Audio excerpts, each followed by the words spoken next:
forget, today we are celebrating Afrikaans movies. So you need to send it to our Facebook page and let us know who is your favorite actress or actor and what is your gunsteling Afrikaans flick. And it has to be our local talent, you know, because we should celebrate local talent. And speaking about that, you know, 12th Avenue are known for being one of the most hardworking, energetic, and I think one of the most entertaining live acts in the country. Morning, guys. How's it? Morning.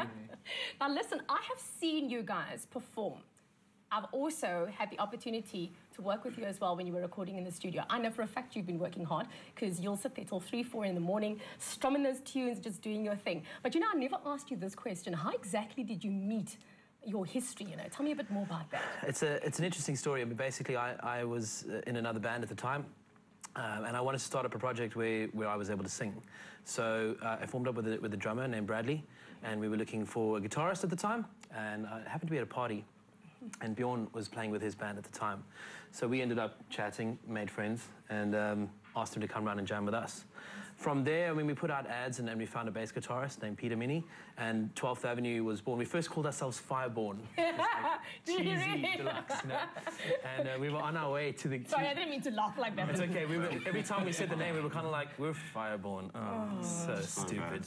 So on our way to our final rehearsal before the gig, for our first gig, we drove past the rehearsal room where we rehearsed, my parents' house in Boston, in Bellville, 12th Avenue. So I looked up at it and I said, you know, we should just call ourselves 12th Avenue. And I think it was Bjorn that freaked out and went, yes, we've got it there. and that's where it was born. And we've been through lineup changes since then as bands come and go. After Bradley left the band, Gareth, who is my brother, my younger brother, he actually auditioned. We tried to be really fair about it. We didn't really want to have him just like step in. Right. So he auditioned alongside, I think, 7 or 8 other drummers. And nice. He just wiped Put the him floor. to the test, I like it. He did the biz, yeah. Prior to that, he was like a roadie and our light engineer. So it was a nice upgrade from carrying equipment to having to carry his own drums every day. And then up until recently, we've been playing with Brian in another band that he was in called Citus. Nice. And at that time, you know, we had lost our bassist at that point, and he had just left the band, I think, or the band had broken up. And he came to audition as well, also wiped the floor with everyone else that came through. Well, everything comes together, hey? Yeah. Now, Bjorn, can you tell us a bit more about the musical influences, you know, that influence you guys? Well, what makes us, well, I think makes us a really cool band, and the music that we write, is that Gareth's into a lot of the new stuff. If we ever want to know anything about what's new, what's happening, we always go to Gareth. That's the man. Mark digs like Zeppelin, Queen, the Beatles.